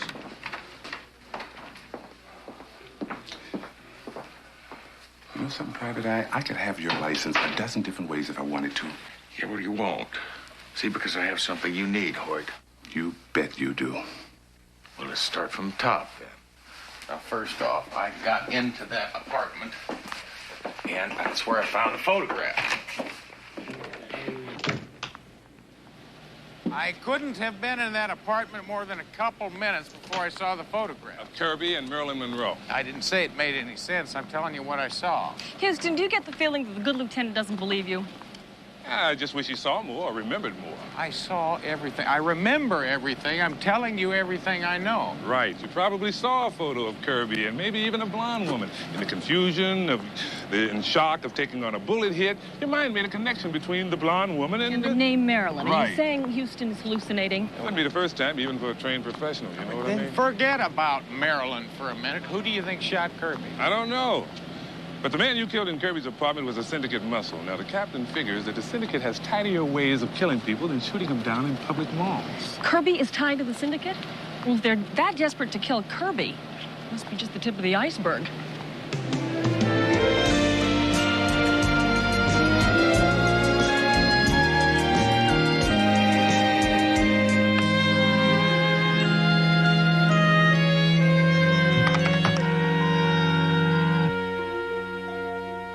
Well, Lieutenant Hoyt came through. Louis Y. Richter, otherwise known as Eddie the Hammer. Charming nickname. Well, according to the police record, he's not a very charming man. 14 out of 20 of his adult years were spent in the slammer. Any specialties? Hurting people. Hoyt was right. He's a syndicate muscle man. His stint in San Quentin was because he crushed a man to death with his bare hands. Who's he working for now? Well, according to the file, he's a bodyguard for this fellow. It's Tommy Reardon. You know him?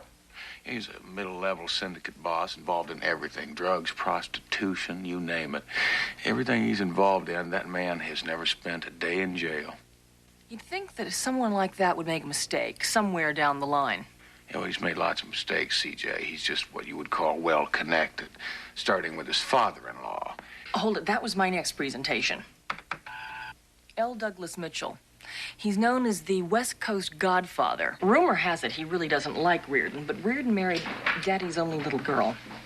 Yeah, well, the question is, what's the syndicate have to do with killing Jim Kirby and a computer programmer and this whole Maryland thing?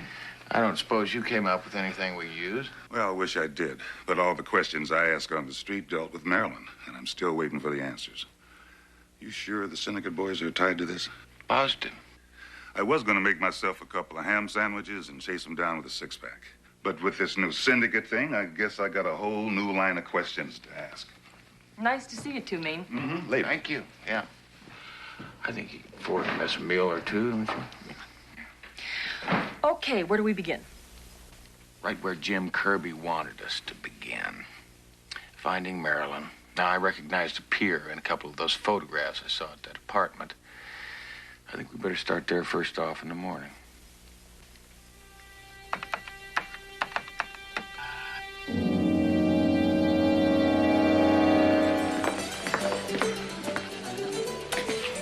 You're late. I have business that I... So important you miss your son's confirmation? One of the holy sacraments of the church? I'm sorry, Douglas. It was unavoidable. This is a lovely spread.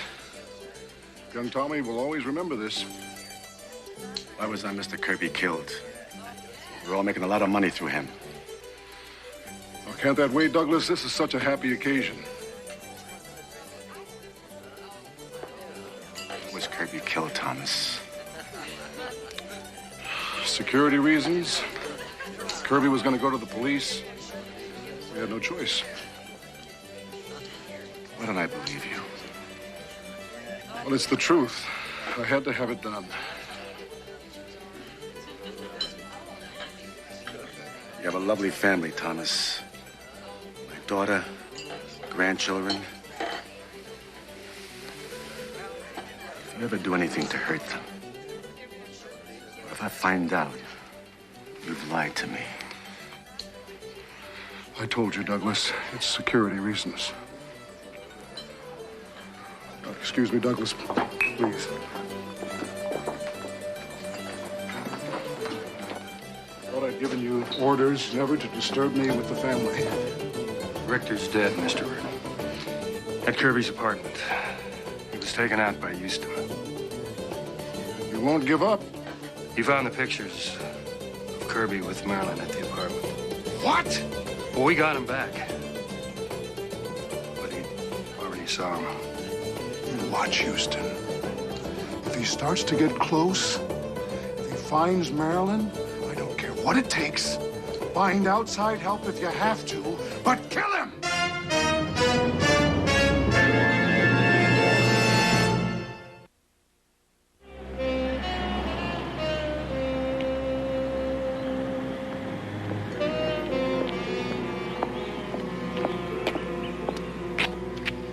washed the car 3 times.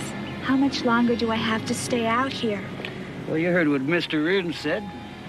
If you get tired of washing, start waxing.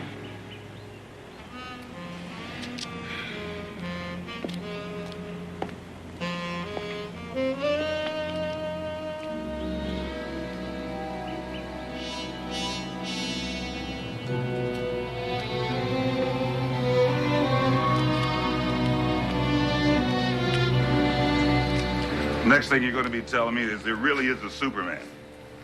But that lady, she's a dead ringer for Marilyn Monroe. I mean, this is kind of weird. Yeah, but it makes sense. It does? Yeah, from what I found out, Reardon just can't help falling for old movie stars. He finds hookers that looks like them, makes them play the part, then lavishes them with gifts, money, you name it. I wonder if Reardon's father-in-law knows about Marilyn. That's a very good question, CJ. Listen, what else did you come up with on Kirby? Plenty. You tying him up with the syndicate, that was the key. Word is, Kirby was a penny ante gambling man. Then about 6 months ago, he met up with Tom Reardon, and they became best of friends. Oh, and let me guess then, right? All of a sudden, he hit a terrific winning streak, right? Started increasing the size of his bets? You got it. Then Reardon gave Kirby unlimited credit and introduced him to the wonders of hard drugs. That's when the bubble burst. Like an atom bomb. And when all was said and done, then Kirby wound up with $100,000 worth of gambling debts. But Houston, now Reardon, meaning the syndicate, had their hooks into Kirby. But, I mean, so what? What's the point? CJ, listen, what I want you to do is go back, talk to all the people that worked with Kirby, find out what he was spending his time on. Okay, where will you be? I'm gonna have a little talk with Marilyn. What about that goon Gardner? Glad you asked me that, to me.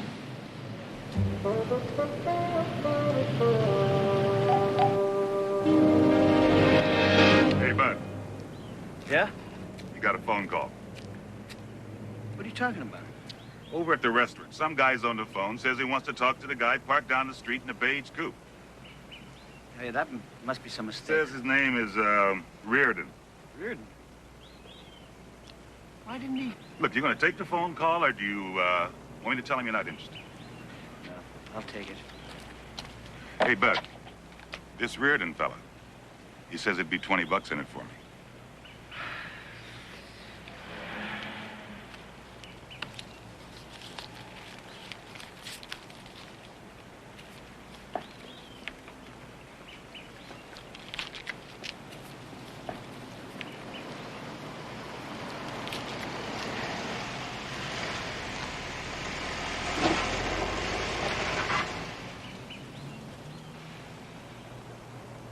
Am I going crazy, or are you? Why do you think you're going crazy? Well, if I didn't know better, I could swear that you're Marilyn Monroe. Maybe I am. Yeah. Well, most people think you're dead. Kind of like Jim Kirby's dead. Who are you? I am a friend of Jim's. Just before he died, he told me that he loved you very much, and I was supposed to find you because you needed help. I don't need any help. Listen, Marilyn, or whatever your name is, you can't run away from this thing. Please, there's nothing I can tell you. Of course not. Mr. Reardon, you were right about making Marilyn stay out front all day and wash her car. Houston found her. He's with her now.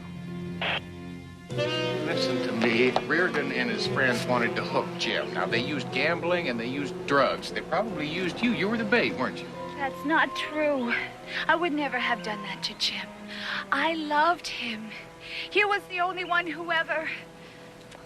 Yeah, just listen to me for a minute. You men always think you're so right, and you're always so wrong. Jim... he would be alive now if it wasn't for me. I wasn't the bait. Are you crazy? Jim was killed because Tommy found out about us.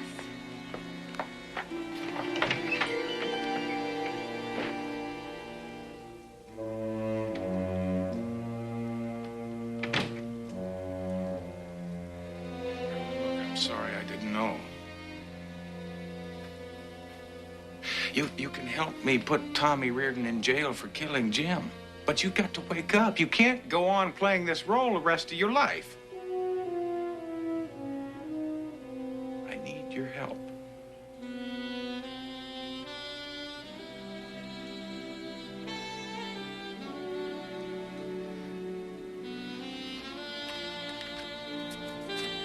Change your mind. This is my card.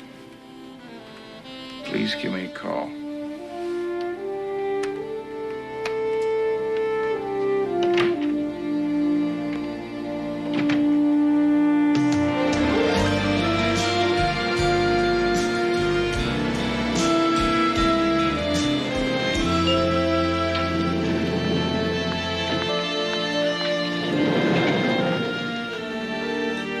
Now, CJ, your timing's perfect. What'd you find out at the computer center?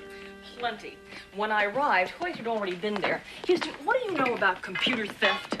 Well, just that one computer is used to gain illegal entrance to another computer's file. You got it.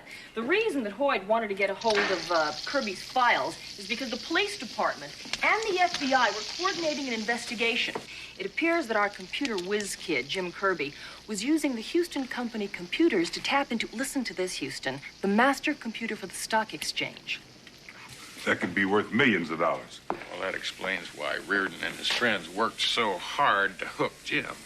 The irony is that the police department feels that they would never have been able to unravel the scam if it wasn't for Kirby's death pointing them in that direction. And now that Jim's dead, there's no way to tie the syndicate into it. So the syndicate just goes scot-free and life goes on.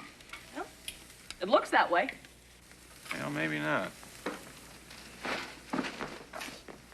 Houston, I don't like the look in your eye. Houston, what do you have in mind? Well, it's called revenge, folks. See, I don't like people running around hurting my friends. Well, the police can't do anything. What can you do? Try this on for size. Now, Reardon had Kirby killed in a fit of jealous rage, right? Right? Well, when he did that, he cut the syndicate and a not-so-loving father-in-law out of a whole bunch of potential income. Now, what do you suppose they would do if they found out the truth about that? Well, whatever it is, it wouldn't be terribly pleasant. Yeah.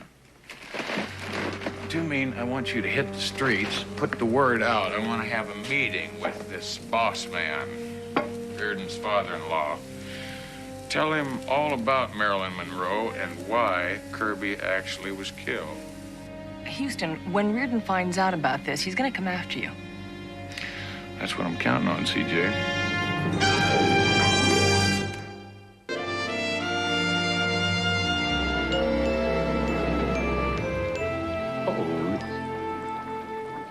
How in the hell did you know I wasn't one of Reardon's guns? Because since midnight last night, I've had every entrance to this place monitored with video equipment. Security informed us before you ever got out of your car.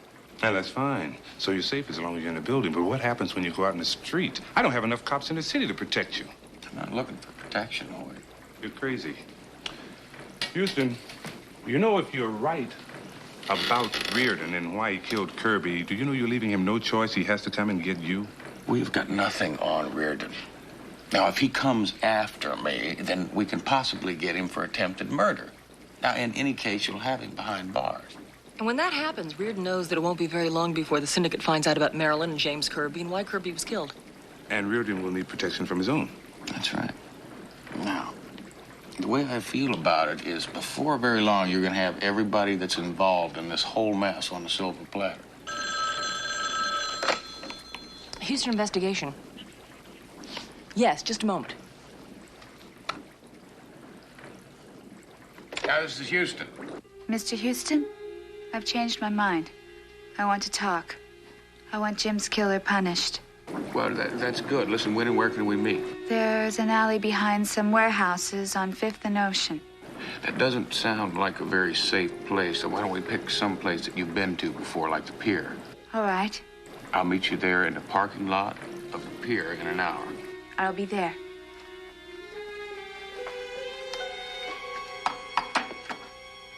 Did I do all right, Daddy? You did just fine, darling. Just fine. I'm gonna miss you. What do you mean? You said after you talked to Houston, made him stay away, we could go away. You really are as dumb as you look, aren't you? Beautiful Marilyn. It's always such a shame to kill something so beautiful. Kill? What? Kill me? It's a question of priorities. I can't afford to let you and Houston live. You can't. I'm Marilyn. You love me. You can't kill me. Please, you wouldn't kill me. It's a joke. That's it, isn't it? It's a joke. Oh, Tommy, you and your sense of humor. I try to tell my friends how funny you are.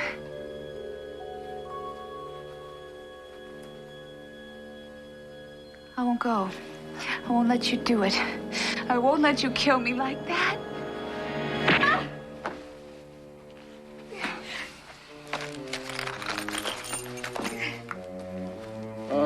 You see such a handsome lad growing up fine and strong in Colorado.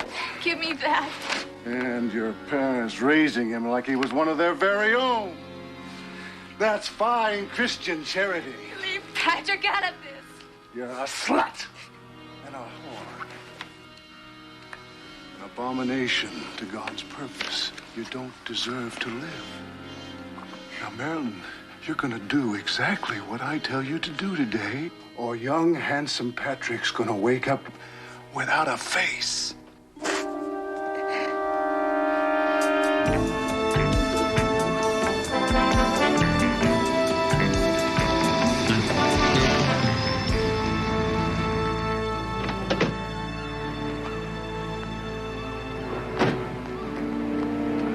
You all right? I'm okay. Houston, I'm sorry. They're gonna kill us. They made me do this. They're gonna kill my little boy. Take it easy, all right?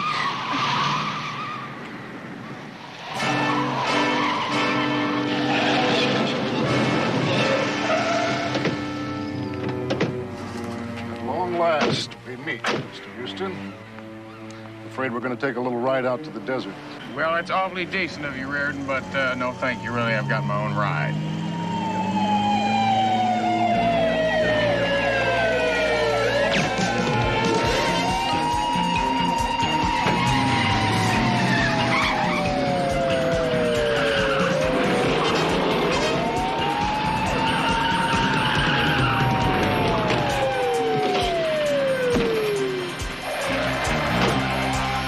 Get over here.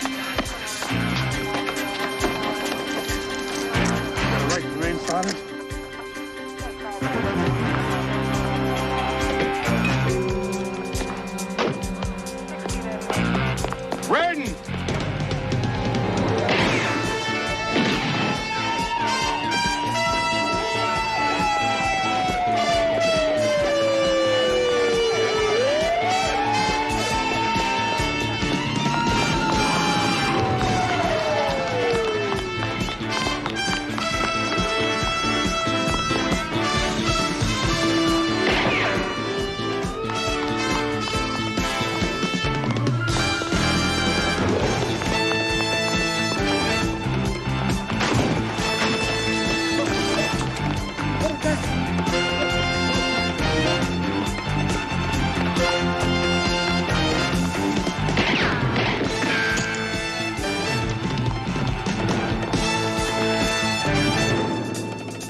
Well, in 2 hours from now, you'll be in San Francisco.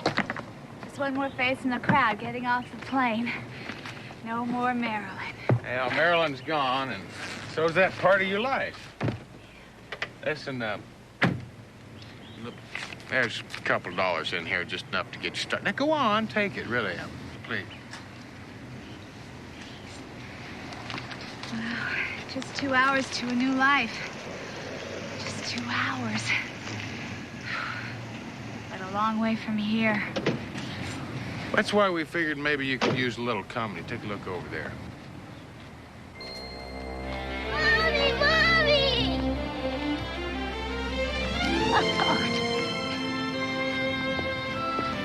See, we got in touch with your folks in Colorado, and they seem to think that you'd be just fine as long as you had your little boy with you.